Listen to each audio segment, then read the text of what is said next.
What's up, everyone? My name is Jesse. This is the Auditorium. I react to video game music for the first time as a musician myself. Today is a debut of an NES game called Blaster Master. I keep wanting to say Master Blaster, but it's Blaster Master. And the song is called Area 6. Otherwise, I think it's called like the Ice World or something. This is requested by Max, and a big thank you to PNDKetchup. 1988. Sunsoft. You know, that made me think really quick before I even started. I wonder what the oldest song I've ever done on here is. I have no idea. I haven't done much NES at all, period. But let alone stuff from the 80s. I would have to assume the Commodore 64. I don't know. Let me know. If you guys anyone knows what my oldest video game song is, let me know. Anyways, it's gonna be a quick one, but this is a video I have to do because of reasons. So, Area 6 from the NES. Oh, and it's composed by Naoki Kodaka. Blaster Master. Let's go.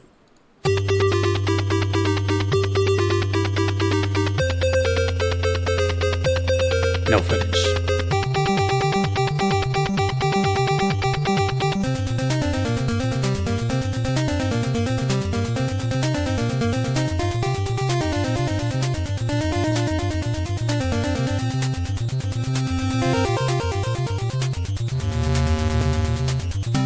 We're 30 seconds in, it sounds so ahead of its time already.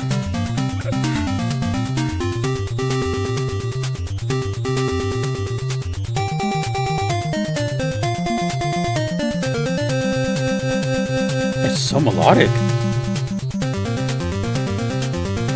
Harmonies?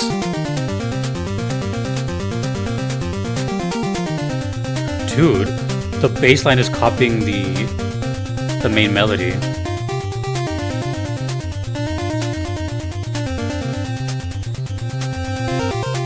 Meanwhile, we have like this hi-hat drum beat thing. What is going on?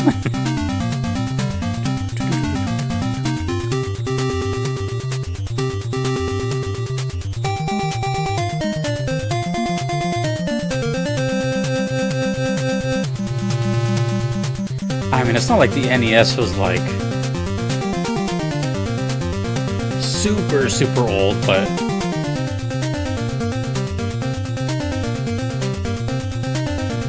there's a lot going on in this song.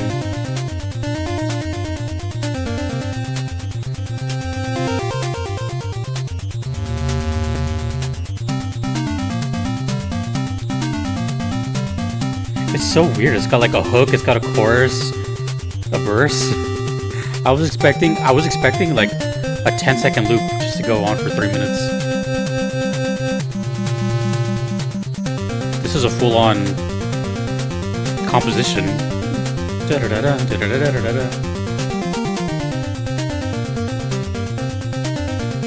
This is crazy.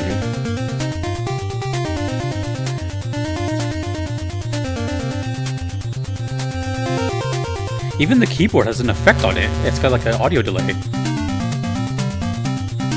Yeah. That's why it sounds so bouncy.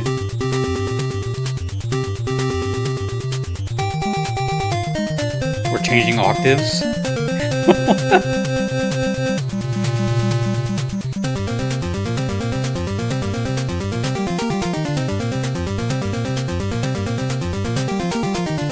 Even the percussion has changed.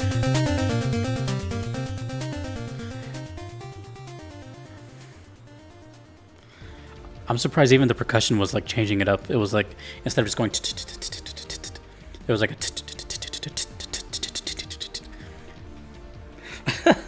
So when I'll tell you why this is happening. This is going to be part of a video that's being worked on, and by the time you've seen this, I've already have seen the video in question. It'll all make sense later. So I wanted to hear it before that happens. So when I saw that I was checking out an NES song today, I was excited because, again, it's pretty rare here. Though I have a lot of NES requests, I haven't done many of them here. I can't even think of which ones I've done, to be honest. Not off the top of my head. I don't know. And it made me wonder, I'm like, what have I done from the 80s? Like this mystical land of the 80s that was 40 years ago. And I can't think of much, so hopefully you guys can help me out there with what I've done. But anyways, I'm aware that it's, not completely archaic, but from what I've heard, like early 90s stuff, like Sega Genesis, even the SNES stuff in the mid-90s, I wasn't expecting... I didn't grow up with Nintendo, so my interpretation of like the Nintendo NES is very limited. That's just an assumption, straight up. I'm just being honest, it's an assumption. And I think of like the Mario theme song, or I don't even know, I can't even give an example. It's just quite literally an assumption. So I don't know how advanced the songs were for NES. Maybe this is actually totally normal. Maybe this is one of the reasons why people got into video game music is the NES, and because it was so, I could see that happening.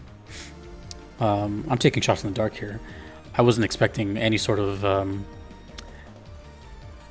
transitions and like a chorus section and all these changes, because it's a cartridge from the 80s. There's not a lot of space. There's still a game that has to happen.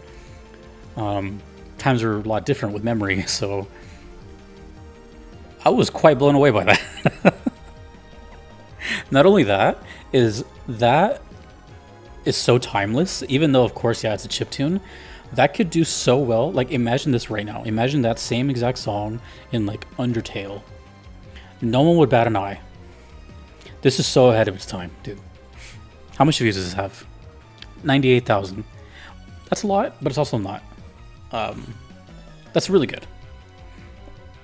But from what I've seen of similar songs that are made now, this was so ahead of its time. That's what I mean by that. Like, Undertale stuff will have like millions and millions of views and doesn't sound too different. And that's not a jab at Toby Fox. He's incredible. But you know what I'm saying. Like, if YouTube was around in 1988, oh god, can you imagine what kind of world that would be? But you know what I'm saying? In 1988, I am almost positive video games were looked as this dumb little hobby. You probably didn't have communities around it. You were probably looked at as kind of a weirdo if you played video games. That would have to be my assumption. Because I'm not even gonna lie, it wasn't even until like, I feel like the early-ish 2000s is when it started to be kind of cool. I could just be talking from like my own perspective of like here living in the States. I don't know how it was everywhere else. But, and now it's totally acceptable. Now there's Twitch, people make a living off of it. I just can't imagine the aura it must have felt if you were a kid or teenager playing this game and hearing that. I feel like this is responsible for so much of what you do now. I don't even know what kind of game it is, but I would just imagine that it's... I'm trying to... Here's what I'm trying to do. I'm trying to emulate a similar experience as to what I had as a child. And my equivalent to this was 4 or 5 years later with Sonic the Hedgehog 1. I don't know exactly when it came out, but excuse me, the first experience I ever had with video game music was they were simultaneous. It was either Mortal Kombat 1, or simply just called Mortal Kombat, or Sonic 1 on our Sega Genesis. So I'm imagining that same feeling, like for kids in the late 80s, hearing that, and that's sticking with you. Dun da da da da dun dun dun dun dun dun. I was expecting like a 10-second loop that was going to loop for 3 minutes. That was a song. And to go off of the point I said earlier about it being like ahead of its time, imagine this song with like modern instruments. You can still make it sound like chiptune-y, but imagine it just on a, a Korg keyboard and a drum set or something. No one would ever think that it's Blaster Master from Sunsoft. it was just a good song, you know, good melodies. Dun, da, da, da, da, dun, dun, da, dum, dum, dum. And then they had like 4 different melodies too, and then the bass going alongside of it. That was nuts. That was nuts. Oh man, I can't wait to watch the footage. The reason, again, it's you're by the time you're watching this, I've already seen it, but I'm doing this because I was sent something that had this song featured in it. So before I even watched that video or anything, I needed it to hear it properly first. So now I can't wait to see that video. Okay, well, nothing but praise for me. That was amazing. And I don't mean to, like, you know, underappreciate Nintendo or something. It's just, I didn't grow up with it. It's before my time. Not by many years, but it's still before my time. And it's just, it seems like this mythical creature that I just want to know so much about. It's one of the reasons I'm even doing all this stuff, is because I knew eventually Nintendo would come around. And my whole purpose of this channel was to find video game songs I've been missing out on. You can bet I missed out on all of NES. So this is a cool, like, little full circle moment for me. Strange, but yeah. And I don't think I have any other requests for this game, so let me know. I feel like Sunsoft is kind of familiar. I feel like I've heard that before. Anyways, what were you doing in 98 or 88? Were you alive? Were you not? What kind of game is this? Even though I'll find out. That was cool and very catchy. I think after this I'm gonna go find like a remix of it, see if anyone on YouTube has made a cover of it. I'm sure they have. Thank you very much again to PNDKetchup and Max. Blaster Master. Area 6. Cool name, I guess. Okay. Can't wait to see this video. Thank you to all my patrons you see here. I could not be here without them. Thanks to you for watching. My name is Jesse in the auditorium. Peace.